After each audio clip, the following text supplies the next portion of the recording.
Jual sangat kalah turun dia.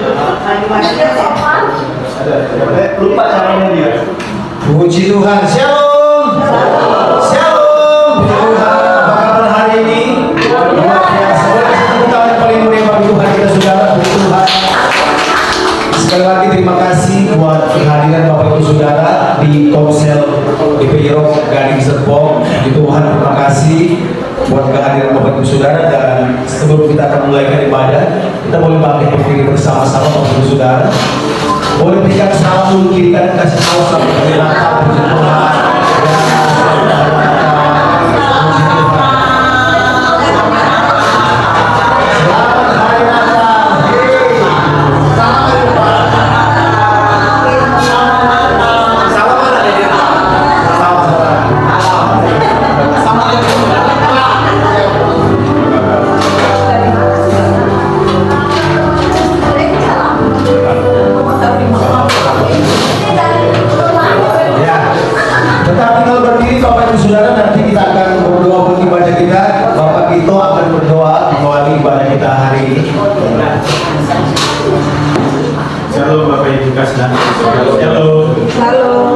Kita akan berdoa sebelum acara ini. Saya percaya Tuhan kasih. Amin. Amin.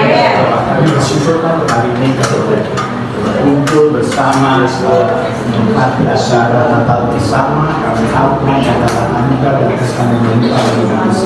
Saya berdoa biar acara ini menjadi hal yang biasa pun menjadi yang luar biasa bagi kami. Karena kami tahu ada hal yang luar biasa di mana firman-Mu, tujuan mereka, ada kejadian yang dahsyat. Yang sakit disembuhkan, yang terikat dilepaskan, yang lemah dikuatkan. Terima kasih Bapak, berkati Rapi yang mau menyampaikan firman, Rapi kami akan menuju menyembah-Mu, berdoa teman kami yang dalam jalan serta mereka yang selamat sampai tiba di sini. Bila Kau, kami bersiap memulai acara dalam nama Tuhan Yesus dan mengucap syukur. Mari saya katakan, Amin. Haleluya, kita sudah bergema lahir Raja Mulia.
Kita lihat di halaman sebelah, Yesus Raja Damai.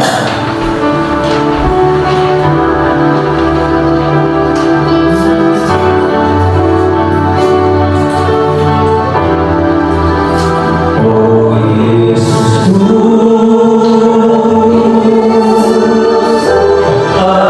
Engkaulah Raja Damai.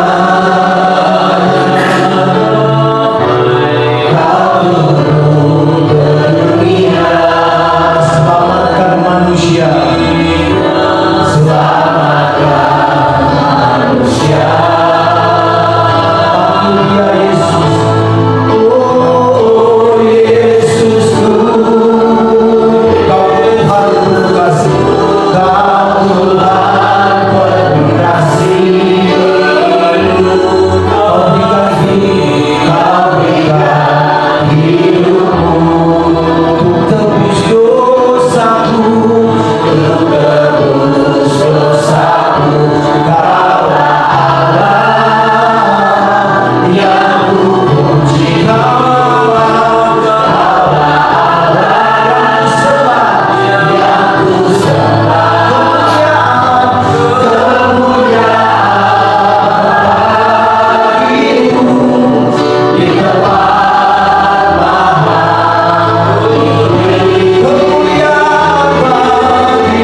hadiratmu tempat yang baik. Hadiratmu itu dahsyat Tuhan. Hadiratmu itu surga buat kami. Hadiratmu itu kekuatan kami Tuhan. Terima kasih untuk fellowship kami yang diberkati Tuhan. Kami percaya karena Tuhan ada di tengah-tengah kami, itu alasan bahwa pertemuan kami tidak sia-sia. Pertemuan kami punya makna misteri ilahi yang hebat karena Kau ada di sini Tuhan. Kau bertata, Kau duduk, Kau bertahan, Kau raja segala raja. Terima kasih untuk waktu kami boleh menyembah Tuhan. Tapi kami pastikan bahwa penyembahan kami bukan alat berdagang untuk kami dapatkan sesuatu. Kami menyembah bukan karena butuh ditolong. Kami menyembah bukan karena penyembahan menguntungkan kami. Kami menyembah alasannya satu, sebab Engkau memang layak disembah. Because who you are, Lord. Itu alasan kami menyembah. Tidak ada yang lain. Terima kasih Kau ada di sini. Fellowship kami sekali lagi diberkati Tuhan. Sekarang berbicaralah lewat hati Tuhan. Hamba terbatas, hamba tidak memiliki apapun, boleh diizinkan dan dipercaya ada di sini. Ini semua karena kemurahan Tuhan. Kami mau buka hati, berdoa lepaskan firman-Mu Tuhan, firman yang kuat, yang masuk menembus ke dasar hati kami yang paling dalam. Berdoa sembuhkan kami, kuatkan kami, bangkitkan kami, yang gemetar, tegakkan kami. Tapi lebih penting di atas semuanya itu, tolong Tuhan, supaya kami bisa mengenal pribadi-Mu secara dalam. Kami berjalan dalam pengenalan yang benar. Karakter kami menjadi serupa dengan Tuhan. Sekali lagi urapan-Mu ada di sini. Ribuan kata-kata yang keluar itu tidak ada artinya sama sekali kalau Tuhan tidak mengurapi. Itu sia-sia semuanya. Kami percaya bahwa Roh hidup dan firman-Mu itu kekuatan kami. Terima kasih Tuhan. Sampaikan hati-Mu. Kami buka hati. Kami janji semua yang kami kerjakan dari awal sampai selesainya itu hanya memuliakan nama Tuhan. Bagi-Mu hormat, bagi-Mu pujian, bagi-Mu kemuliaan, bagi-Mu kekekalan, bagi-Mu segala-galanya, bagi-Mu segala-galanya. Engkau layak ditinggikan Allah. Demi dan bagi kemuliaan Tuhan Yesus yang siap memberkati untuk jadi berkat. Mari katakan amin.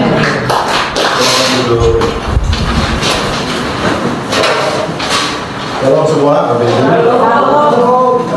Ya. Ini Natal kayak kakak ya. Selamat Pak Gembala dan Ibu untuk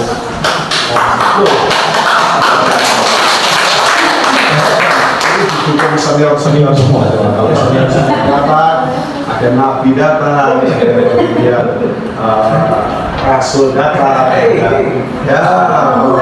ya peneguhan. Nah, yang belum kenal, saya punya nama Robin Om. Jadi bukan Robin, kalau Robin namanya Batman jelas ya. Saya nggak ada hubungan dengan Batman, saya punya nama Robin. Jadi sama Pak Gito dan Bu Tati ya sudah cukup akrab. Kita sering makan bareng, itu lebih penting daripada apa. Fellowship itu kan di meja makan. Sebab gini, di meja makanlah muka ketemu muka. Kalau begini kan saudara lihatnya kepala orang dari belakang ya. Meja harus banyak di meja makan. Yang sudah fellowship. Ya kan bukan soal makannya. Sebab gini, mengangkat tumit di meja makan pasti kerasukan. Itu Yudas Iskariot. Kan? Ketika dia tinggalkan fellowship, dia kerasukan. Sebab di meja makan itu koinonia. Dimakan gini, saudara tidak mungkin terima orang makan bersama kalau saudara tidak saling menghargai. Ya, hanya orang dihargai dan diterima bisa makan bersama. Itu kan dua kata itu, dihargai dan diterima. Nah, gereja itu kan begitu, saling menghargai, saling menerima. Kalau nggak ada, ya ribut terus pasti. Ya, kan penerimaan dan menghargai. Ya kita butuhkan dua hal itu. Tapi bersyukur Tuhan terima kita apa adanya. Kalau dunia terima kita mau punya apa dulu? Ya dong, depositonya berapa? Makanya kelompok-kelompok tertentu yang kaya menurut kaya, ya yang miskin nggak bisa menurut orang kaya, tapi yang miskin juga, ya itu saja. Nantinya jadinya ya eksklusif saja di situ. Nah itu pola dunia. Tapi kita kan nggak saling menerima, saling menghargai. Nah, saya nggak tahu kenapa tadi Bu atau Bapak bimbing pujian tentang Haimar River untuk kita ke Bethlehem, ya, atau mungkin mau ke Israel, juga ya. Nah, tapi kata ini itu kemudian, oh ya, saya diingatkan Tuhan pakai kata Bethlehem. Nah, Bethlehem itu kan artinya Beth itu rumah, Lehem itu artinya daging atau roti. Ya, jadi, oh, putus. Urapannya kalau Mestinya pakai shield kan? Belum kan? Kalau jadi geser udah shield ya. Oke. Nah, kayaknya eronya kecil ya. Eronya bisa. rasanya karaoke. Iya. Eronya begitu aja lah. Ya, terima kasih. Kalau WL biasa begitu ya. Jangan. Oke.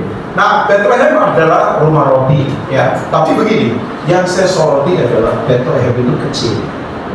Ya, sementara orang kadang nggak suka yang kecil-kecil. Ya, saya punya prinsip dalam hidup kecil tapi banyak. Ya, iya dong. Kalau gede kamu ditembak, kecil saja tapi banyak. Sebab kecil-kecil itu melahirkan cepat para pemimpin.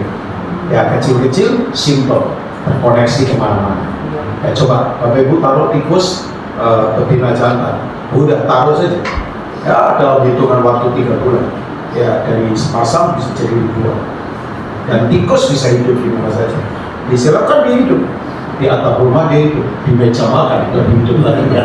Ya, di lumbung padi lebih hidup lagi. Nah, gereja harusnya begitu, kecil tapi cepat berkembang dan bisa ada di mana saja. Adaptasinya cepat, liquidnya kuat, dan kemudian begini, ya kemampuan menghadapi apa saja cepat. Kalau gajah kan, ya sepasang kadang 2 tahun baru bisa punya anak lagi. Dan seumur hidup gajah, maksimal kalau nggak salah anaknya cuma 2. Ya, nggak ada. Ya, nggak ada gajah. Anakmu berapa? 10. Nggak ada. Ya, sebab iya gajah. Ya, tapi gajah sekali tembak kan bisa mati. Coba tikus. Nah, gereja harusnya seperti itu. Ya, bisa ada di mana saja. Ya kan? Bisa ada di mana saja. Nah, hal yang sama. Bethlehem itu kecil. Nah, orang nggak suka yang kecil-kecil. Tapi kan dari yang kecil-kecil orang jadi besar. Cuma kalau sudah besar, lupa yang kecil-kecil. Teman-teman lama dilupakan. Waktu-waktu disiplin kecil ditinggalkan.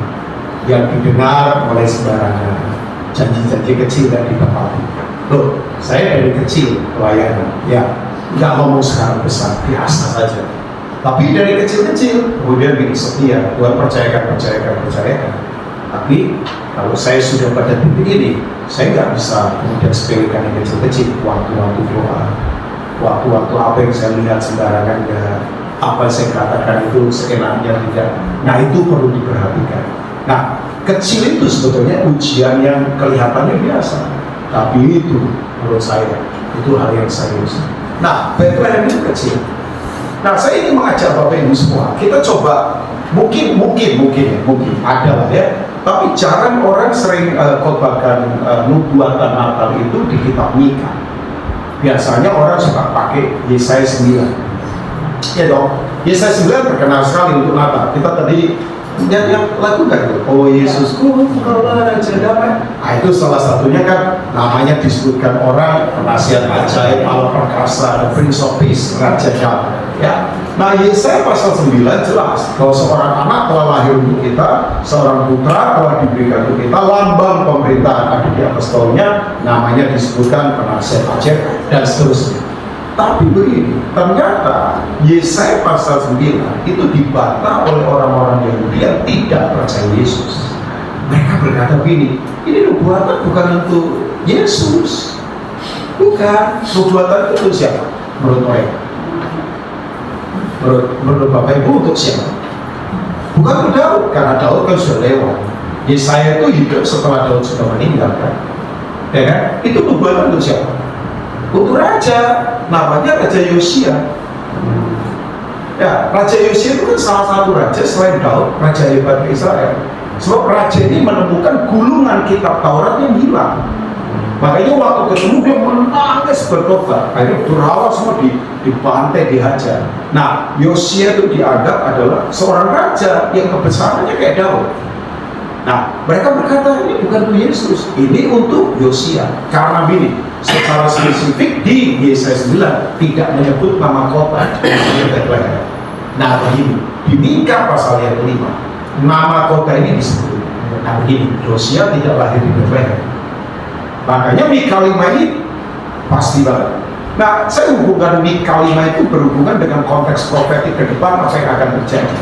Waktu kitab Mika ditulis, Israel itu dengan 10 suku itu sedang dijajah oleh bangsa namanya Asyur. Bapak Ibu tahu Asyur ini bangsa yang penduduknya keturunan Israel. Saya tidak akan breakdown terlalu dalam bangsa ini, Bapak Ibu cari saja. Tapi ini bangsa memang luar biasa Asyur ini. Salah satunya kalau menghukum orang adalah orang dikuliti kemudian dipakukan di tembok kota. Itu baru salah satunya. Dan banyak yang lain, Bapak Ibu nanti coba aja. Ini saya bilang begini karena ini dalam konteks pertempuran apa yang akan terjadi di depan ini. Nah begini Bapak Ibu, waktu itu Israel dengan 10 suku, kan 2 suku ada di selatan, itu ditawan oleh Babilonia. Kita tahu ya bahwa 10 suku, ibu kotanya Samaria, kemudian dihancurkan oleh bangsa namanya bangsa Asyur. Ya kan? 2 suku masih tetap bertahan. Suku itu ada 2, yaitu Yehuda dan Benyamin. Ya, Yehuda itu artinya ayah para raja. Semua pemimpin itu memang lahir dari Yehuda. Tidak ada raja yang tidak lahir dari suku Yehuda. Sedikit cara ya Bapak Ibu ya. Tapi Yehuda itu harus ditender oleh suku yang namanya Benyamin. Nah Benyamin ini sebetulnya anak dari seorang yang sangat dicintai ibunya, tapi waktu ibunya melahirkan dia meninggal. Namanya Rachel. Siapa Rachel? Rachel itu adalah istri yang sangat disayangi oleh Yakub. Nah, waktu kemudian Rachel melahirkan Benyamin, meninggal dia karena posisinya sungsang begitu. Nah, makanya dia berkata, tolong namakan anakku Ben-Oni. Ben-Oni artinya apa? Son of my soul, anak penderitaan. Untuk, makanya para pria itu mahir dalam firman. Kalau enggak bahaya. Ya, firman pria itu harus hidup kuat dalam firman. Yakub langsung berkata, jangan. Nanti seumur hidup dia menderita terus kekasih. Karena nama bicara identitas dan karakter. Makanya nama perlu dijaga ya. Produk boleh bagus, kalau nama rusak, produk saudara akan laku. Hati-hati. Ya, hati-hati soal uang, hati-hati soal nama, janji tepati walaupun rugi. Nah itu nama itu. Sebab nama baik lebih berharga daripada emas perak. Loh, saya kalau namanya nggak baik, orang nggak akan panggil saya kalian. Loh, apa yang mau mereka harapkan dari saya? Kalau cuma pintar ngomong, ya ampun, motivator jago-jago. Dan saya bukan motivator, saya pemerintah firman. Makanya khotbah saya agak belepotan, maafkan saya. Nah, kalau saya nggak terus struktur gimana, ya khotbah saja persiapan dari itu. Nah, begini ternyata bahwa waktu kemudian diganti, langsung diganti, jangan namakan dia Benyamin. Atau Benyamin, son of the right hand. Anak yang tangan kanannya kuat, yang tangannya benar. Makanya Yehuda harus ditender oleh Benyamin. Jadi para raja, para pemimpin, kalau orang sekelilingnya itu tidak tangannya benar, rusak keluarga, rusak gereja, rusak usaha, rusak bangsa. Jadi Yehuda harus tendernya sama Benyamin.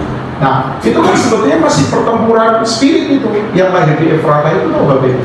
Setelah orang Majus nggak memberitahu Herodes, anak-anak di bawah usia berapa tahun dibunuh sama Herodes? 2 tahun dibunuh. Itu, nah pertanyaan saya, Herodes itu siapa? Ada yang tahu Herodes? Herodes apa? Terserah Bapak lah siapa. Jangan dong. Ya orang berkata, I don't care lah Pak, yang penting saya punya uang. Jangan dong. Orang Ambon berkata begini, Parek. Jangan. Parek itu artinya I don't care. Bahasa Ambon itu, ya sedikit apa-apa begitulah. Nah, Herodes Agung ini Bapak Ibu tahu Bapak Ibu? Coba terus saja, dia adalah Edom. Edom itu red itu merah, merah itu Esau. Jadi di peristiwa Natal itu peperangan spirit antara Yakub dan Esau, kebencian, kepahitan iri hati masih terjadi. Dan itu sampai sekarang. Oh iya, makanya beritanya Natal adalah berita apa? Kemuliaan dan damai sejahtera. Nah, saya tidak akan khotbahkan itu, saya fokus ke Bethlehem saja ya. Nah begini Bapak Ibu, di Bethlehem, oke, let's see di Mika chapter 5 kita lihat ya, Mika pasal 5. Coba kita lihat sebentar. Mika 5 ayat yang pertama, boleh dilihat ya di Alkitab kita. Mika itu setelah kitab Yunus kalau tidak salah. Ya, Mika 5. Mika 5 setelah kitab Mika ya. Ini salah satu nabi-nabi kecil orang berkata. Makanya kan tadi saya katakan Banyak orang nggak suka yang kecil-kecil, sukanya yang wow yang gede-gede. Mika ini salah satu nabi kecil, tapi nubuatannya begitu luar biasa. Dan ini di konteks Israel berperang dengan Asyur. Nanti saya sebutkan ya, saya lagi menunggu 30 tahun yang lalu itu ada sebuah kejadian profetik aneh banget, dan saya lagi menunggu buat bangsa kita. Amin. Ya. Sebab kalau ada negeri yang keturunan Kedar, Nebaioth, which is kalau ditarik Ismail paling banyak, itu ada di bangsa kita. Ini saya ngomong secara spirit. Ya, ini akan terjadi hal yang luar biasa di depan. Ya, nah, oke, nanti saya jelaskan sedikit saja, nggak terlalu rumit. Tetapi kok Bethlehem Efrata, hai yang terkecil, highlight kata itu terkecil. Terapa Bapak Ibu? Terkecil. Ya, kalau misalnya yang kecil-kecil, jangan disepelekan. Ya, yang kecil-kecil, orang ukurannya semuanya maunya besar sih. Ya, makanya kadang capek, letih, ambisius, kejar target, kota. Ya, kayak gereja itu harusnya konsep kepemimpinannya petani, nabur, rawat, kemudian ya itu menyirami, panas, dingin. Ya, saya sekarang kepemimpinan gereja diganti konsep CEO, bangun gudang yang gede-gede, tarik Tuhan dengan segala cara, kepuasan batinnya nggak ada. Aduh, iya, Pak Pemimpin teori saja. Loh, saya dari dulu pemuda, puluhan tahun saya pelayanannya pemuda. Ya, kita merawat anak dari kecil-kecil semua. Ya, puluhan tahun. Ya, sekarang di mana-mana mereka, di mana-mana. Ada yang jadi apa, ada yang jadi apa, ada yang jadi apa, ada yang jadi apa, ada yang jadi apa. Ya, sekian puluh tahun di Jogja, kita pikir, aduh, kita waktu itu mentor anak-anak mahasiswa. Ya, coba mabuk-mabuk di jalan, kita potong-potong, ada bayar-bayarin mereka kuliah. Orang berkata, kamu mau apa? Miskin di pelayanan anak mahasiswa. Dapat apa kalian? Ya, tantenya Lili marah saya. Kamu mau apa? Masa depanmu ada di mana? Gembala. Ya, masa depan ada di Yesus. Loh, tante ini gembala kan bukan? Ya, tapi kita nggak mau debat lagi. Nanti kena serangan jantung di bahaya sekali kan? Tapi coba deh. Oh iya. Apa begitu? Coba Bapak Ibu kamu rawat tanaman, oke kan kalau tanaman. Dari benih, rawat, begitu berbuah. Sebenarnya di batin, puasnya ya, kalau puas di luar batin, itu paling dasar. Hanya saya bilang, kepentingan jangan dikamu seperti Yesus itu. Bangun gudang yang besar, tarik dengan segala cara. Kalau stage-nya bagus, ya, yang terjadi pada gembira yang ada. Ya, ini nggak tahu pesan ini mungkin agak sedikit apa buat Natal, tapi please kita harus kembali ke kami ya, 3 contoh kan, olahragawan, tentara, 1 Timotius dan petani. Betul nggak? 3 kan? Ada 3 ini. Ya. Makanya kalau misalnya ini mulai dari kecil, kerjakan dari hal-hal yang nggak enak, kerjakan saja nggak apa-apa. Ya, di buah aduna munculnya apa? Muncul para panglima, ya para pemasmur, Firman, Asaf, Yedudun, ya coba para pegawai yang tahu yang hebat-hebat, ya oke. Nah, nanti ngobrol soal gereja, ya engkau yang terkecil di antara kaum Yehuda, daripadamu akan bangkit bagimu suara yang akan memerintah Israel, yang permulaannya sudah sejak berkala, sejak dahulu kala. Ancient days ini adalah berarti dia sudah dari awal kekal. Sebab itu ia akan membiarkan mereka sampai waktu perempuan yang akan melahirkan, telah melahirkan, lalu selebihnya dari saudara-saudaranya akan kembali kepada orang Israel. Maka ia akan bertindak dan akan mengembangkan mereka dengan kekuatan Tuhan dalam kemegahan nama Tuhan Allah yang mereka akan tinggal tetap. Sebab sekarang ia menjadi besar sampai ke ujung bumi. Dan dia menjadi apa Bapak Ibu? Damai sejahtera apabila Asyur masuk ke negeri kita dan apabila ia menginjak tanah kita. Coba konteksnya ini pertempuran ya. Maka kita akan membangkitkan bahwa dia 7 gembala, bahkan 8 pemimpin manusia. Amin. Buat firman Tuhan. Nanti Bapak Ibu baca ayat keseluruhan. Nah begini Bapak Ibu. 2 hal yang saya cermati di sini adalah kondisi keadaan di depan ini. Kalau secara dunia sekali lagi itu tidak akan lagi baik. Keadaan yang secara dunia. Makanya Bapak Ibu tidak boleh menunggu waktu baik dari dunia, karena Bapak Ibu tidak mungkin katakan ini. Kitalah yang harus terus baik dalam Tuhan. Sekali lagi ya, keadaan di depan akan makin baik. Saudara jangan berharap dapat yang baik dari dunia, waktu yang baik dari dunia. Tidak mungkin. Kitanya yang harus terus baik dan kuat di dalam Tuhan. Nah, waktu sekali lagi konteks ini ditulis, Israel itu dalam kondisi dijajah oleh Asyur. Nah, saya mau sedikit cerita, kita mundur ke belakang. Tahun 89 itu ada dua kejadian aneh yang secara saya yakin nggak kebetulan banget. Ya, seorang penulis namanya Josh Ortiz Jr. dalam bukunya disebut dengan The Last Giant, raksasa-raksasa terakhir, dia berkata begini, akan ada raksasa-raksasa yang akan tumbang di depan kita.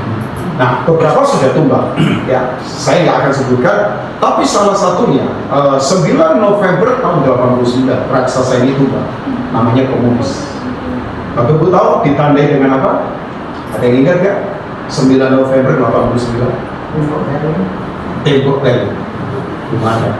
Ya, googling kan? Nggak ya, tapi belum ada. Ingat ya, Pak, ya, secara pasti hebat ya. Tembok Berlin runtuh tahun 89, tepatnya 9 November. Betul sekali. Nah, di tahun itu ada kejadian aneh juga, di mana dunia dikagetkan. Dan ini tidak terjadi kebetulan. Ada apa lagi kalau masih sekitar tahun 89? Perang Teluk pertama kali terjadi. Itu di tahun-tahun ini. Saya itu ada perang Teluk kedua ya. Nah begini Bapak, tiba-tiba dunia kaget karena Saddam Hussein waktu itu presiden Irak berkata, saya ini titisannya Nebukadnezar akan bangkitkan kejayaan tanah Sinai, Babylon. Wah, dunia bereaksi apa yang terjadi? Amerika, NATO kemudian kirim pasukan dan serang Irak. Nah waktu itu saya masih ingat banget. Gereja mulai berpikir begini, second coming, Tuhan datang kedua kali. Kayak sekarang ini kan khotbah-khotbah akhir zaman mulai muncul lagi. Dengan adanya COVID, terus perang kemarin Israel sama Hamas kan, ya nggak apa-apa, orang diingatkan lagi eskatologi.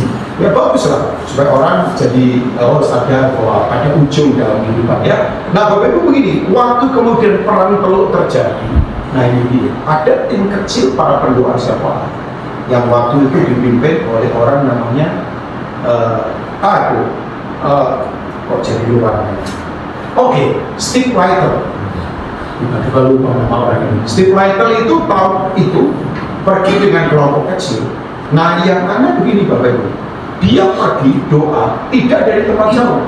Yang lucu kadang-kadang ada pendoa syafaat satu kumpulan begitu, doa untuk mana tinggalnya di hotel bintang 5, tapi doa syafaat, ya kan? Jadi malamnya makan pagi ini, terus malamnya kemudian doa syafaat, ya enak sih itu antara surga dan bumi berjumpa kan, ya jadi enak ya, oke juga lah Cijuli. Tapi waktu itu tim kecil ini Bapak Ibu pergi ke kota Baghdad di pusat peperangan, karena mereka berkata ini pasti ada sesuatu yang Tuhan menyatakan.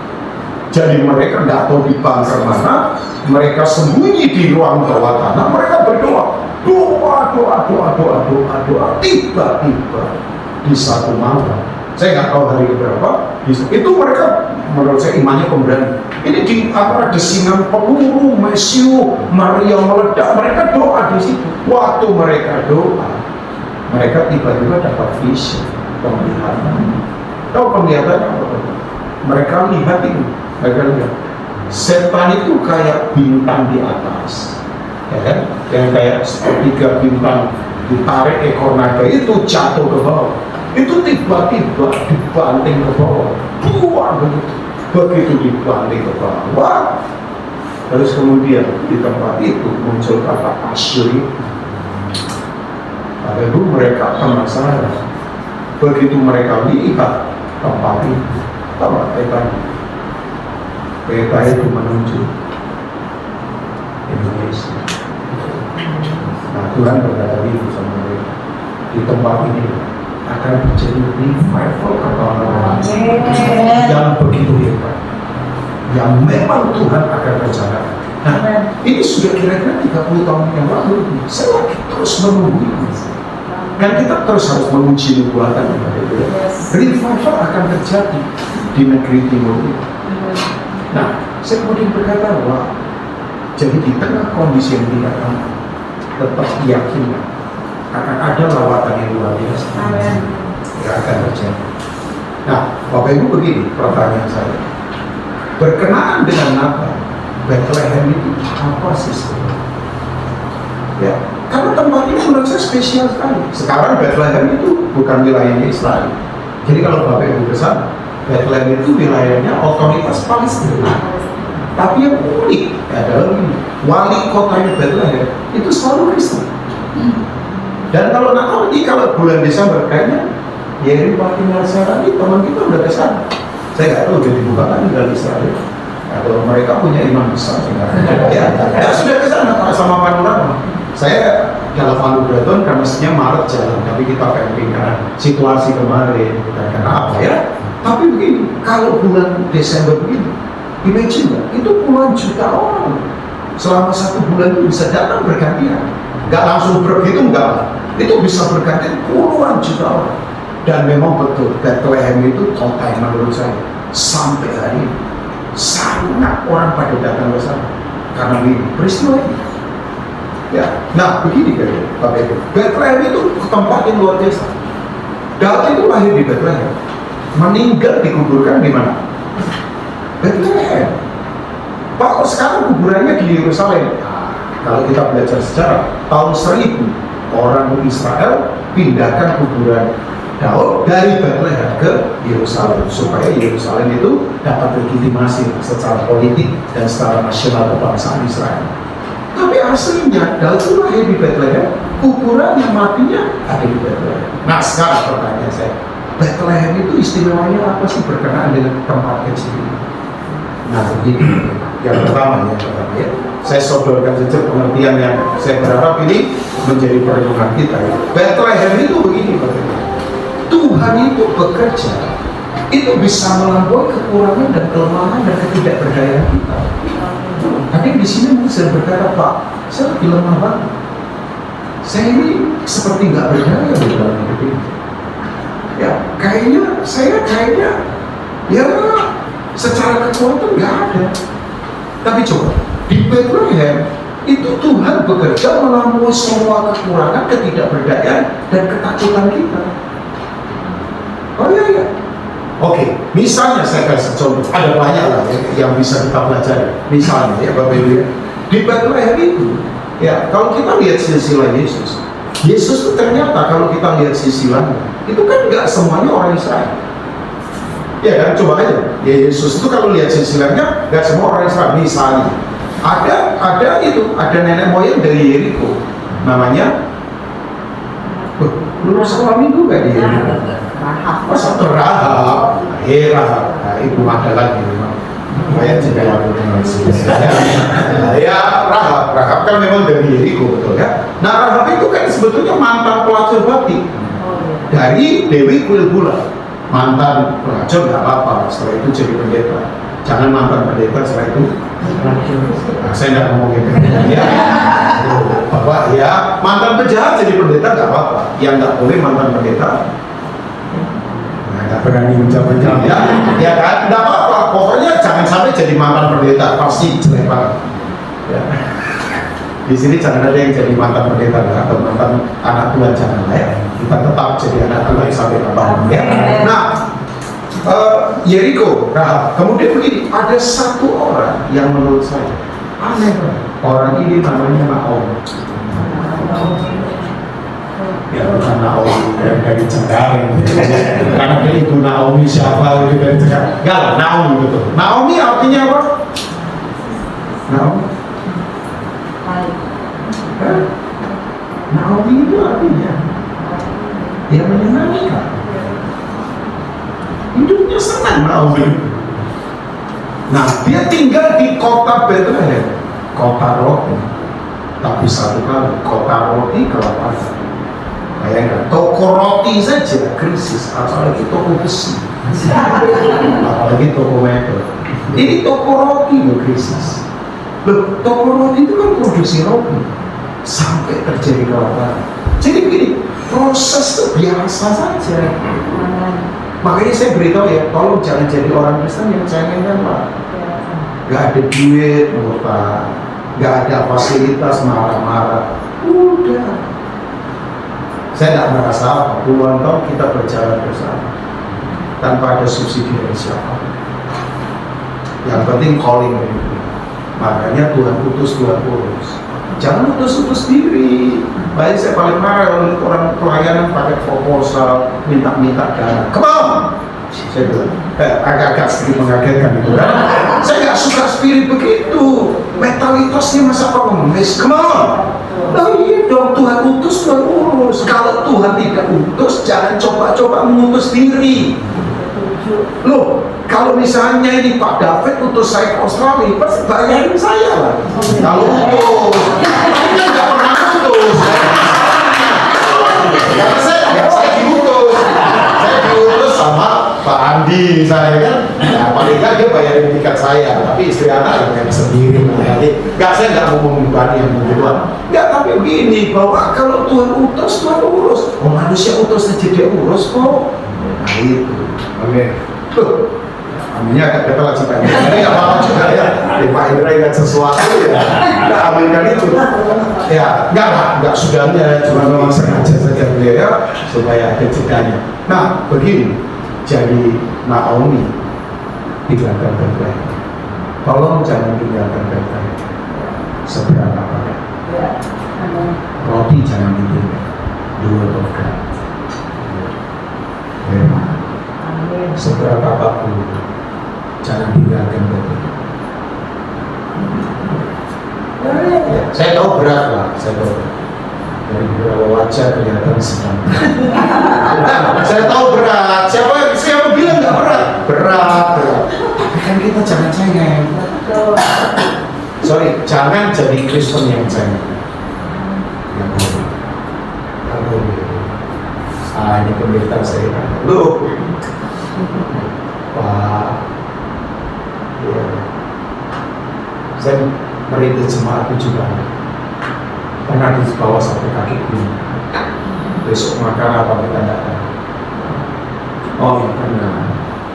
Ya, bikin rally pastor itu cuma beli-beli. Come on. Yang bilang saya lebih ke apostolik. Tapi saya merintis jemaat 7 kali. Dan beberapa jemaat saya dilayani. Dikembangkan teman-teman. Magelang, Ambarawa, Salatiga, Jogja. Jadi ke sini udah 7 kali saya pindah. Sebentar pindah lagi, kalau Tuhan suruh pindah, saya pindah aja. Oh, saya mau sakit. Rumah saya bukan di sini. Ya memang rumah saya di Jalan Jasmine, bukan di Istana. Istana ini rumah orang-orang khusus. Nah maksudnya khusus warga dari Serpong maksudnya. Dari Citati boleh begini-begini. Oke, nah begini. Naomi tinggalkan, pergi kemana? Apa itu kan? Di kehidupan ketika sumber hidup ditinggal, kematian terjadi. Dan suami mati, 2 anaknya mati. Mawar dan Kini. Tinggal 2 mantu. Tapi kan gak enak. Ya kan? 3 janda tinggal dalam 1 rumah. Nah, makanya dulu teman saya khotbah judulnya 3 janda dalam 1 rumah. Asli, lucunya minta tapi keren. 3 janda dalam 1 rumah. Naomi, Orpah, dan Ruth. Nah, tiba-tiba terkenal Bethlehem mulai ada. Orang kadang-kadang suka itu ya pragmatis. Kalau ada kelupaan datang, ketika bermasalah tinggalkan. Jangan dulu. Komsel tidak boleh dulu. Sekali lagi ya. Jangan jadi Kristen yang maunya enaknya saja. Kalau enak datang, nggak enak tinggal. Ya, bagaimana terbentuk? Ya, saya dengan tim hampir 30 tahun. Tanya lah Pastor Joe, tanya Pastor Louis, tanya Pastor Prabowo. 30 tahun kita sama-sama sampai hari ini. Oh iya, prosesnya nggak ada. Orang berkata, kok kalian bisa kuat? Ya kita belajar setia. Kok kalian bisa bertahan lama? Ya nggak ada uangnya. Karena uangnya disebar terus. Asli kita sebar terus sampai hari ini. Ya, karena uang banyak malah ribut. Ya nggak apa-apa juga kalau misalnya uangnya banyak, nggak apa-apa juga. Untuk ngirim utusan misi ke Zimbabwe, dari Palu, iya kan sih. Saya berharap dari Serpong akan ke Nepal, ke Zimbabwe, ke Uruguay, ke mana mau? Ya kan, Bapak Ibu ya, mau kan konser ini Bapak Ibu? Ya? Oke, nah Bapak Ibu ini, JC, Kakak Ade sudah menunggu. Dia dan banget ya.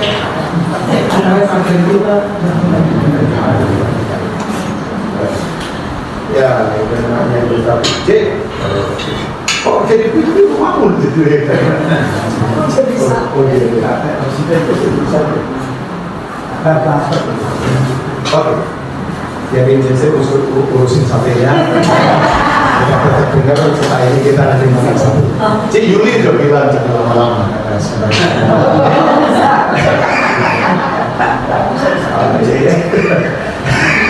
Oke, nah begini Bapak Ibu, saya akan percepat sedikit.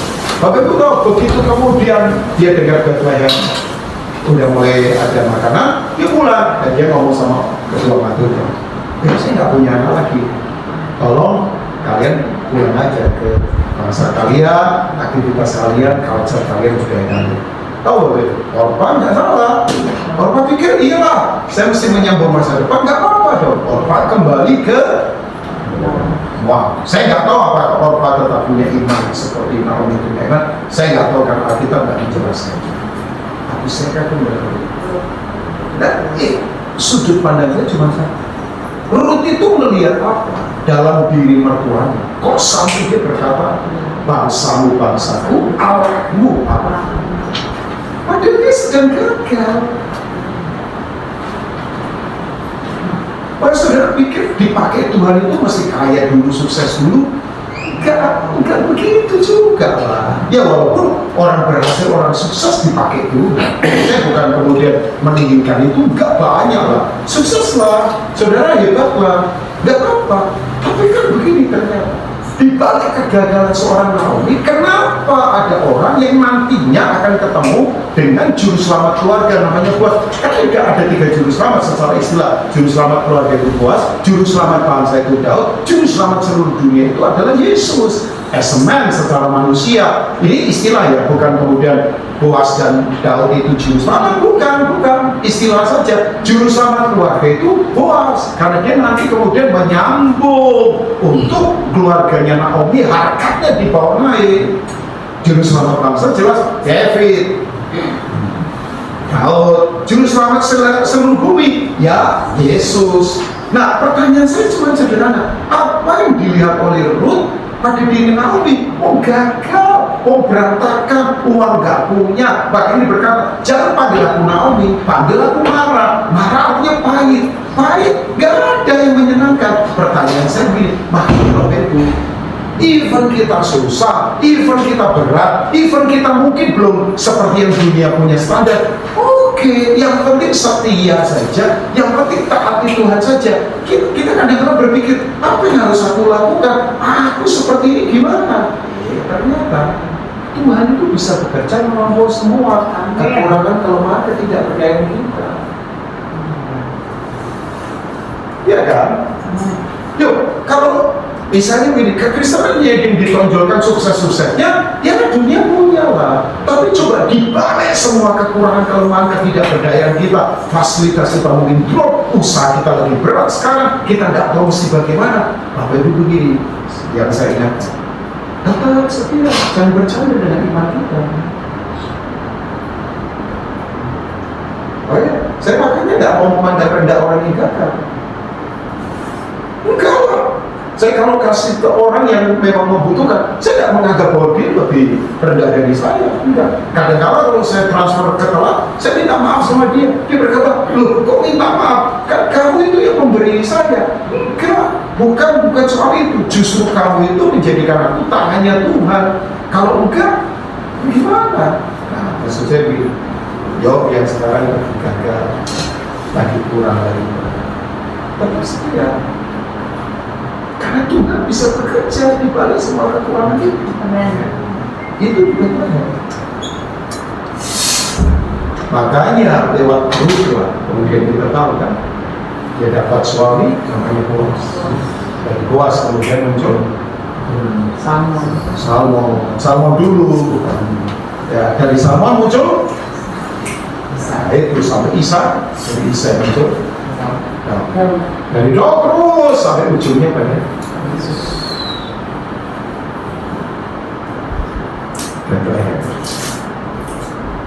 Ya, makanya saya punya prinsip ini saya tidak harus mengerti dengan apa yang saya percaya, makanya saya percaya supaya saya mengerti. Sebab saya percaya kalau saya tidak percaya, saya tidak akan mengerti. Saya ulang lagi. Saya ulang lagi.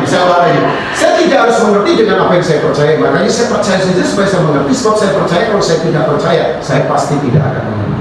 Iya. Ya udah.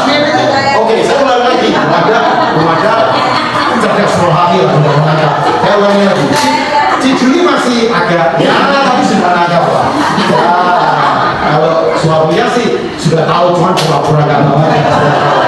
Oke, saya tidak harus mengerti dengan apa yang saya percaya. Makanya saya percaya saja supaya saya mengerti. Sebab saya percaya kalau saya tidak percaya, saya pasti tidak mengerti. Ya. Betul sekali. Intinya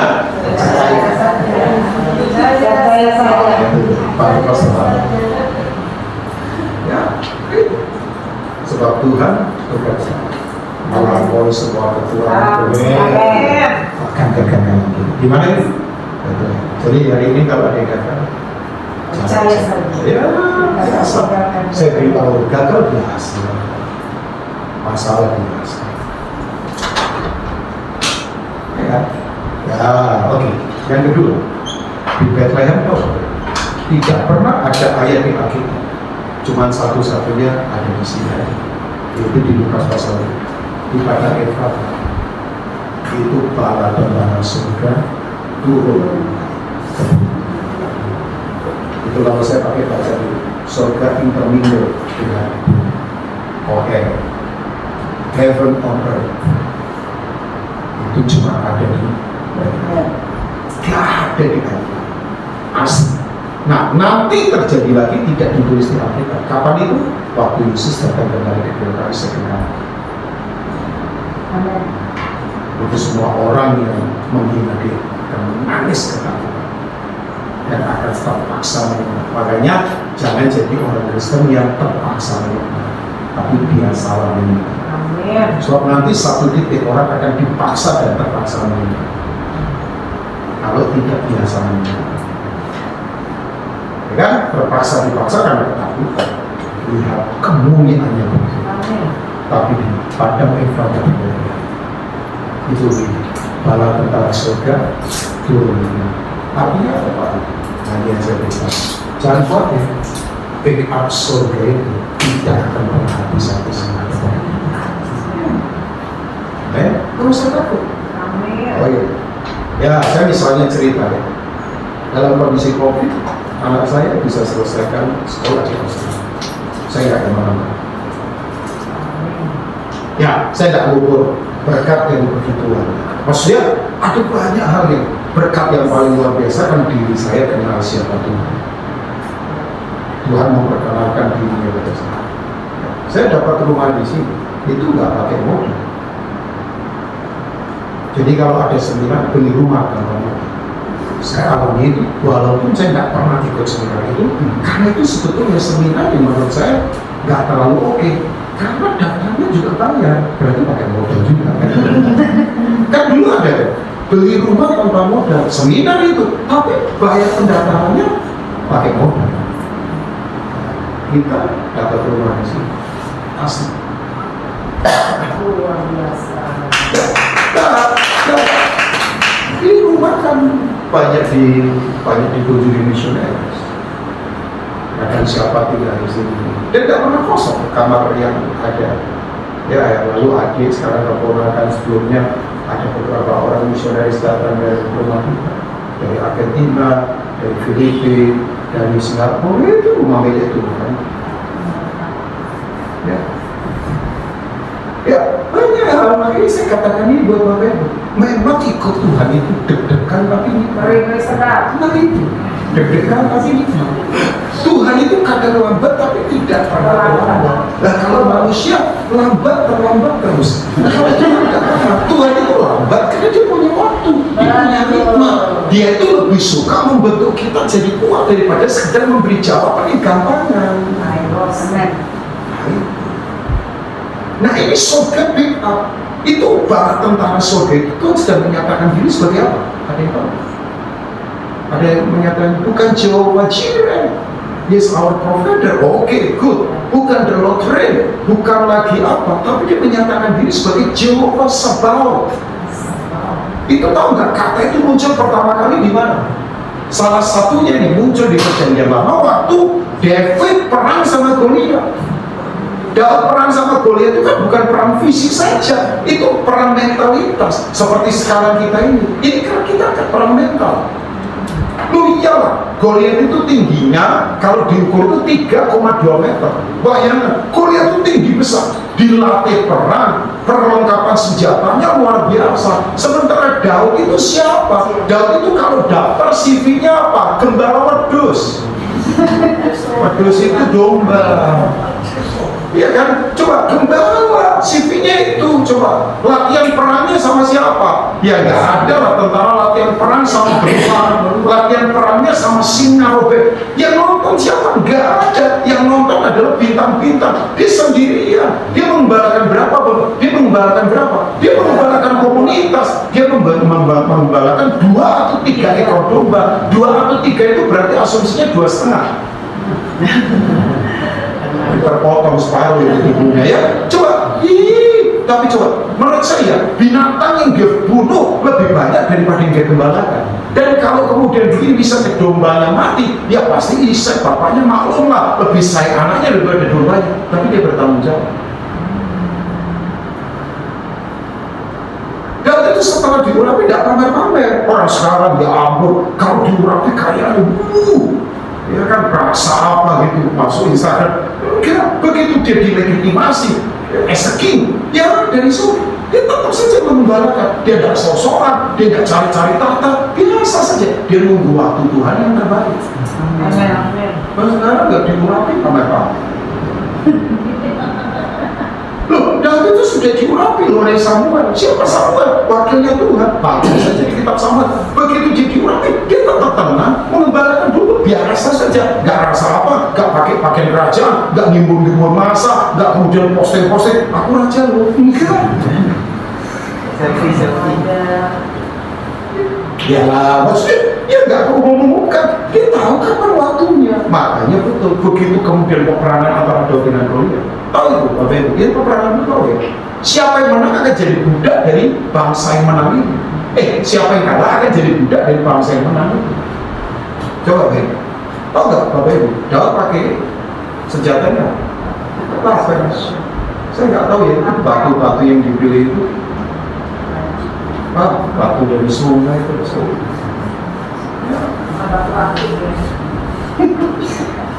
ya, batu akik misalnya begitu kemudian di sobat nomik katanya. Sobat itu apa ya? Oh iya, semalam sobat. Bapak Ibu begitu kemudian di itu karena terjadi, tahu nggak? Daud membunuh Goliat itu menurut saya tidak ada yang ya, begitu lagi teriak orang kerasukan, langsung dipanah, das kena kedai, ambruk, pak, langsung ambil pedang, putus, dah. Tahu sebelum dia bunuh, apa yang dia katakan? Kau mendatangi aku dengan memberi dengan peralatan kita tahu di luar sana. Kalau ngomong modal mungkin kita terbatas, kalau ngomong kekuatan kita mungkin tidak, kalau ngomong secara apa kita mungkin kalah. Tapi jangan lupa ada backup surga. Amin. Makanya Bapak Ibu, saya punya saran semua kita eliminasi mata uang itu. Jangan dihakimi perbuatan sini terus. Amin. Saya punya visi tahun depan. Orang tanya visimu apa 2024? Satu kata saya, satu kalimat saya. Si dua lihat Tuhan. Saya tidak mau lihat Tuhan. Ya, eliminasi mata rohani kita. pertajam. Berani melihat di balik yang kelihatan. Oh, kita stres kalau melihat yang kelihatan terus. Inflasi, kanker, virus, tantangan, perang. Ya, nilai mata uang hancur, semua yang kita planningkan terbatas, kemudian berantakan. Yuk, iluminasi. Lihat siapa. Oke? Tuhan tak terbatas, yang percaya katakan amin. Hanya di Bethlehem. Tahu gak? Seorang perawan melahirkan. Itu gak pernah terjadi. Larry King Show, seorang hebat di bidang show di CNN. Larry King pernah tahu Larry King. Setelah itu eranya Oprah Winfrey. Larry King pernah tahu Larry King? Ya, saya nggak tahu dia sudah meninggal atau belum. Ya dulu ya Larry King ya. Ya kalau tahu Larry King berarti sudah tua kan. Ya, karena itu sudah lama. Saya juga tua kok. Karena itu sudah lama Larry King. Setelah itu kan eranya Oprah Winfrey. Sekarang diganti siapa lagi? Saya jarang nonton CNN lagi ya. Ya kalau di sini Najwa Shihab, Rossi, Silalahi, yang terkenal yang talk show begitu kan. Nah, total politik sekarang kalau saya jadi sekalian politik ya. Nah, Jojo mungkin nggak tahu yang gitu ya. Yang show begitu. Nah, begini. Larry King satu tahun. Kan Larry King ini begini. Hampir semua tokoh dia wawancarai. Dari olahragawan, politikus, Ibu Ratu Elizabeth, kemudian David Beckham, Nelson Mandela, George Bush, kemudian siapa lagi? Gorbachev, kemudian siapa? Dia udah wawancara. Lady Di dia wawancara. Satu kali dia diinterview oleh sebuah majalah. Dia ditanya ini, Larry, before you die, ya, kamu ingin interview siapa sebelum kamu mati? Nah, orang ini jawabnya, nggak percaya Tuhan. Dia berkata, saya pengen interview Yesus Kristus. Iya Pak, kan jalan Pak. Ini kan orang sembarangan saja jalan karena sok pinter. Terus ditanya sama wartawan, kamu mau tanya apa? Ada beberapa pertanyaan. Cuma pertanyaan utama saya cuma satu saja. Apa itu? Ya jawab, benar nggak mamamu perawan?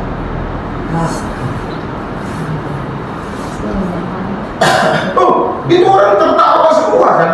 Lagi di shoot TV, lagi di interview wartawan, dan ditulis di majalah. Orang tertawa. Tapi menurut saya, justru menurut saya, itu sebuah hal yang menurut saya membuktikan siapa Yesus. Ini perawat di Bethlehem, perawat yang tidak berhubungan dengan laki-laki melahirkan. Makanya itu siapa Yesus, dari mana dia, dan kemudian keajaiban seperti apa itu ditunjukkan dengan dia lahir dari perawat, dan itu tidak pernah ada. Dan itu makanya saya katakan bahwa apa yang mustahil? Tuhan saja kelahirannya begitu luar biasa. Ya, dia berkuasa, dia dahsyat, dia ajaib, dia luar biasa. Ini Bapak ngomong sembarangan. Udah yakinlah, pertolongannya tidak pernah terlambat. Saya tahu ada yang sedang bergumul, saya tahu ada yang sedang berat dalam keadaan yang kita sekarang hadapi. Tapi please, Tuhan kita dahsyat, Tuhan kita ajaib, Tuhan kita luar biasa. Di Bethlehem perawan melahirkan. Dan itu tidak pernah ada. Makanya orang-orang Western berkata ini orang-orang Barat, Pak begitu berkata, ya saya percaya Yesus, tapi kalau mamanya perawan, saya nggak percaya. Karena memang di luar logika manusia. Tapi kita punya Tuhan kan. Amin, Bapak-Ibu. Tuhan yang luar biasa. Tuhan yang tidak bisa dibatasi oleh apapun. Tuhan yang sudah ada sebelum semuanya ada. Tuhan yang sanggup menjadikan apapun. Tuhan yang bekerja tak terbatas. Tuhan yang kelahirannya saja begitu luar biasa. Makanya betul yang kita rayakan hari ini adalah Tuhan yang tak terbatas. Amin. Saya nggak tahu apa yang membatasi kita. Kekecewaan mungkin, kegagalan mungkin. Please, yuk. Ya, lihat dia, dia tidak terbatas. Saya berharap ya, Bethlehem tempat kecil, tapi di Bethlehem lahir perkara-perkara besar. Sekali lagi, kalau ada yang berkata fasilitas kecil Pak, kondisiku kecil. Ya, saya berdoa kalau misalnya ini dari yang kecil akan punya dampak ya. Saya berharap sih nggak tahu ke depan gimana, tapi ada sesuatu yang akan Tuhan nyatakan, akan ada sesuatu yang Tuhan nyatakan. Udah selesai, Merry Christmas, selamat Natal. Ya, tapi kan nggak ada lagu ya. Happy birthday karena begini, kita tidak sekedar merayakan yang lahir, kita sedang celebrate bahwa ini firman berinkarnasi jadi manusia. Dia sudah ada sebelum semuanya ada. Dia menjadikan semuanya. In the beginning was the Word, and the Word was began, and the Word was God. Iya dong, iya kan? Pada mulanya Firman bersama-sama Firman adalah Oke, saya dan perkataan saya sama, roh saya juga sama. Kayak orang berkata, Allahmu tiga, come on, Allah kita satu. Tapi ada tiga pribadi.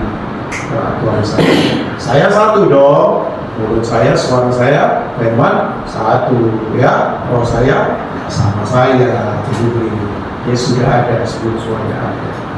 Dia ada dan menjadikan semuanya ada. Gak usah takut. Yang tidak ada jadi ada kali ini. Apa yang tidak ada sekarang? Pekerjaan belum ada, masa depan belum ada. Apa coba? Coba apa saja? Bapak belum ada apa? Tuh. Ada yang berani jujur?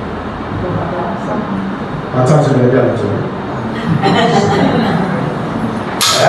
Ya Pak David mungkin belum ada apa, apa yang diharapkan belum terjadi, oke lah, pasti terjadi. Pak Indra, atau apa? Bisnis kan, pekerjaan kan, atau apa? Ada Bapak? Tidak. Saya juga belum, masih ada yang belum saya ada. Cucu belum ada. Saya belum punya cucu. Ya, Ibu Lili kayaknya udah pengen punya cucu. Ya, pasti. Saya dan Lili akan mentor cucu. Kan belum ada. Ya kan? Belum apa? Itu tadi Pak Tito. Agak rohani sedikit. Itu pasti. Kadang-kadang begini pastilah cepat. Apalagi yang di tengah sekali ya. pastilah cepat lah. Tapi saya tahu yang belum ada mungkin bentuk gereja apa belum ada. Tapi pasti. Saya sekian tahun yang lalu ketemu COVID. Ya, sekian tahun ketemu COVID. Ya. Dibilang ya, saya tahu ada sesuatu yang Tuhan akan lakukan.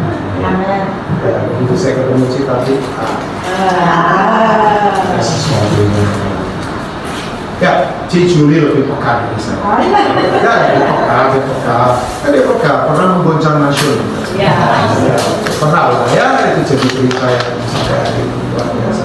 Nah, tapi please, apa yang belum ada? Jo, apa yang belum ada? Jesse, apa yang belum ada?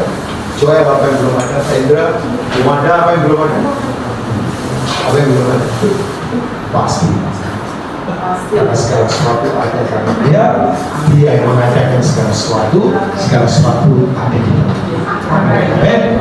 Bethlehem.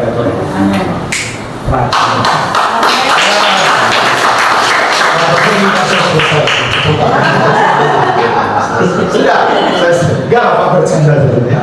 God bless you all, Tuhan memberkati semua. Kita berdoa. Ini ya kita berdoa.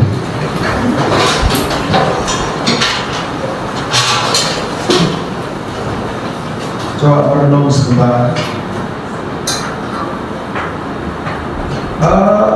Bapak harian 2024 ada di depan kita. Percayalah kalau ada tahun baru, pasti ada kekuatan baru, ada strategi baru, ada hikmat baru, ada kasih yang akan bertubi-tubi menghujani kita. Kasih karunia-Nya akan bertubi-tubi menyerang, menghujani, melingkupi, dan membanjiri kita tanpa batas.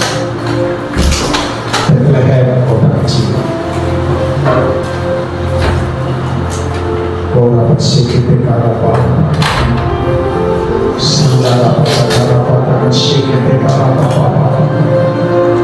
Makarapa pasikite karapa. Ora apa-apa. Tuhan bekerja melampaui kegagalan, kekurangan, ketidakberdayaan, keterbatasan, ketakutan. Tuhan bekerja melampaui semua itu. Lihat, Naomi gagal, Naomi penuh kekurangan, bahkan sangat kekurangan. Naomi tidak tahu apa yang harus dia lakukan ke depan. Tapi waktu dia kembali ke Bethlehem, Tuhan bekerja melampaui kegagalannya, keletihannya, ketawaran hatinya, semua kekurangan. Hanya sedang letih dan tawar hati, sedang berkata susah sekali. Lihat, waktu ada di Bethlehem, Tuhan bekerja melampaui semua. Lewat menantunya bukan orang Israel, tapi orang Moab yang mendedikasikan hidupnya untuk percaya pada Tuhan. Lahir keturunan yang luar biasa. Olah kata bersikir kekala apa-apa. Olah Jesus,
terang itu ada bersama kita.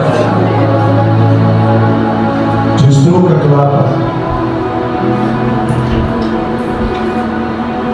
itu akan membuat kita punya sudut pandang yang berbeda karena terang ada pada kita. Amin.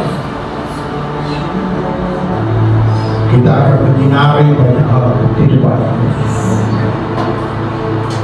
Karena untuk itulah kita dipanggil. Amin. Ada sumber kekuatan yang akan membuat kita memancarkan terang Tuhan. Justru di tengah kegelapan. Sekali lagi, terang ada pada kita. Apa yang kita takutkan? Akan ada arahan-arahan yang Tuhan berikan. Akan ada terobosan-terobosan. Karena terang selalu menghasilkan energi yang membuat kita terus bergerak.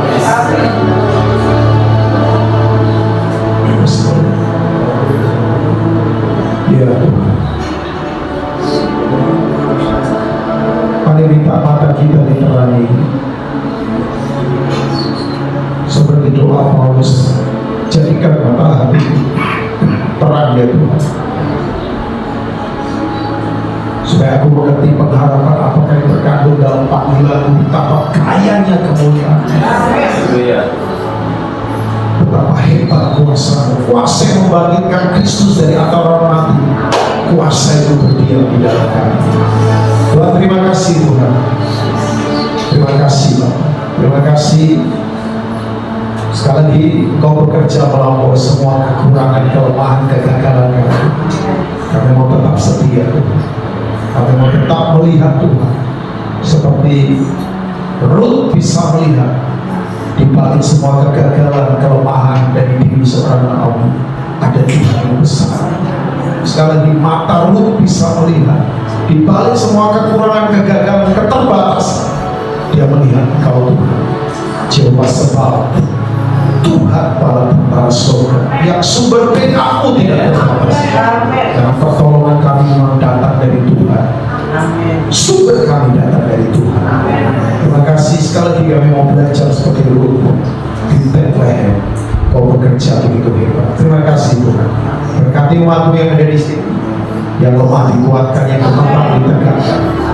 Terima kasih. Kami tetap menantikan janji Tuhan. Janji yang jauh lebih besar daripada apa yang kami alami. Janji di mana kami akan menjadi pelaksana kehendak Tuhan. Bukan cuma kami dapatkan sesuatu dan Tuhan tolong kami, karena ada yang jauh lebih besar dari itu. Kehendakmu terjadi, kehendakmu terjadi lewat Tuhan. Kalau sekedar kau menolong, pasti menolong. Kalau sekedar kau memberkati, pasti kau memberkati. Tapi ada sesuatu yang lebih besar dari itu, yaitu kehendakmu terjadi di bumi seperti di surga lewat hidup kami. Terima kasih, berkati fellowship ini, berkati setiap kami dalam nama Tuhan Yesus. Haleluya. Mari katakan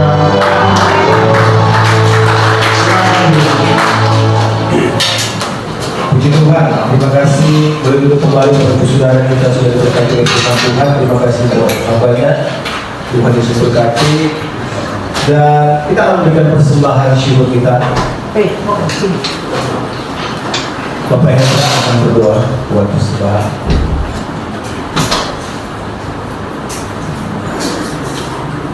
Bapak di surga, kami sudah mengucapkan syukur Tuhan untuk firman yang sudah tabur dalam firman ini. Jadi buat kami Tuhan, dan khusus kami berdoa untuk Bapak Ibu, kalau untuk kami pakai dia yang luar biasa ya. Maka ada satu hal juga yang kami mau lakukan, kami mau mengembalikan berkat yang Tuhan sudah berikan kepada kami terlebih dahulu Tuhan. Dan Tuhan, setiap persembahan ini Bapak boleh menyerahkan saja Tuhan. Padamu saja Tuhan, kami serahkan doa dan ucapan syukur hanya dalam nama Yesus. Amin. Kita akan berikan persembahan syukur. Oh Yesusku, Engkaulah Raja damai, Kau turun ke dunia, selamatkan manusia.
ini yang cuma ke-6. Nanti saya akan mengundang Bapak Rubin bersama dengan istri, dan berikutnya Pak Gito bersama dengan istri, Bapak Hendra bersama dengan istri, dan pertama-tama saya mengundang Pak Rubin bersama dengan istri untuk menyalakan lilin yang ada di tengah-tengahnya. Baik. Ya, lampu boleh dimatikan dan ya, handphone boleh dinyalakan biasanya.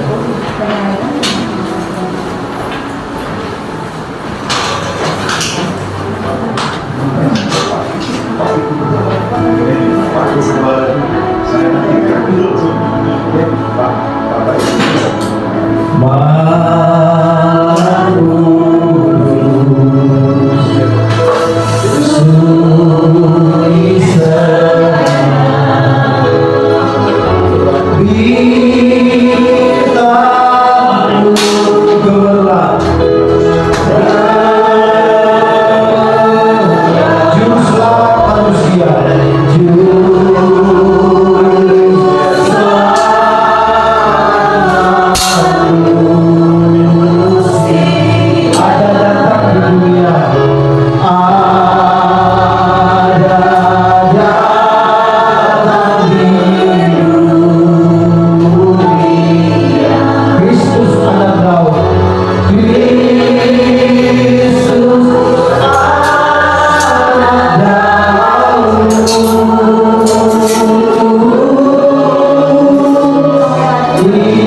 dan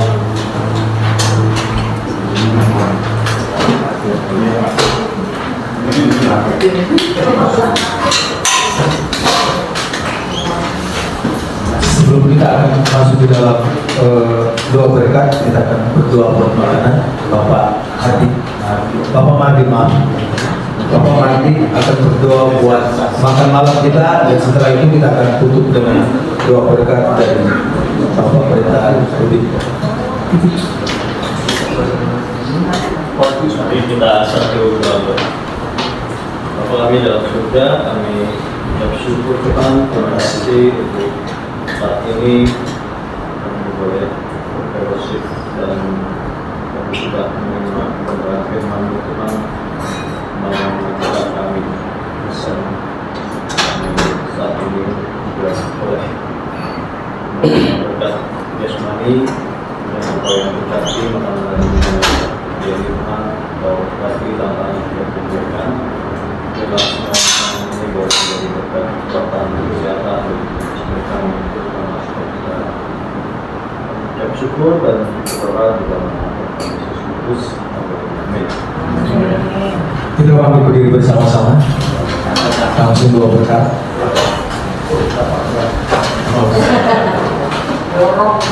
Terima kasih Tuhan, Bapak Ibu, kami berkati bersama. Rukunlah kita tinggi kehidupan, ukurlah kita di keluarga, ukurlah kita di masyarakat. Berbahagialah dengan waktu yang Tuhan masih percayakan. Berbahagialah dengan kesehatan yang Tuhan berikan. Berbahagialah dengan pekerjaan walau sesederhana apapun yang sedang Tuhan percayakan. Berbahagialah sekali lagi, karena untuk itulah kita dipanggil. Sekarang Tuhan menghadapkan wajahnya pada kita.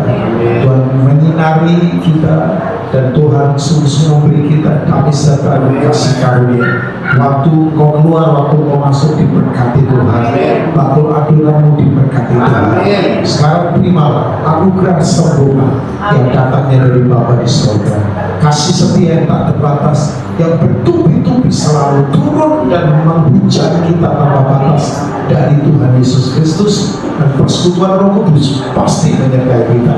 Kita diberkati untuk menjadi berkat sampai kota, bangsa, bumi penuh kemuliaan Tuhan. Kita pernah terima cuma-cuma, bagikan itu dengan cuma-cuma supaya hidup kita tidak jadi percuma. Keluar dari tempat ini, menangkan dunia yang terhilang dan beritakan kerajaan Allah sudah dekat. Demi dan bagi kemuliaan Tuhan Yesus Kristus. Haleluya. Mari katakan puji Tuhan. Terima kasih. Selamat menikmati makan malam. Tuhan Yesus berkati kita semua.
Sampai waktu untuk bersinar banyak suplai. Masih sekolah.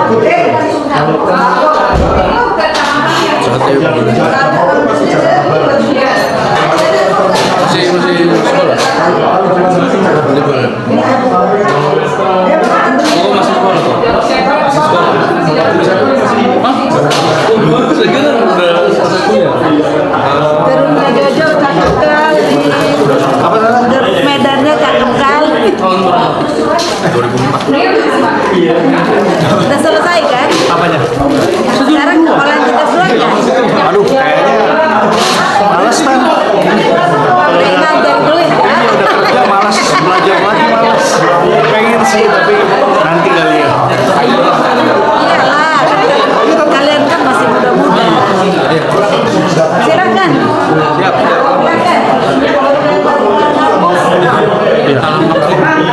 Makan yang banyak, lu kok tambah bungkus aja.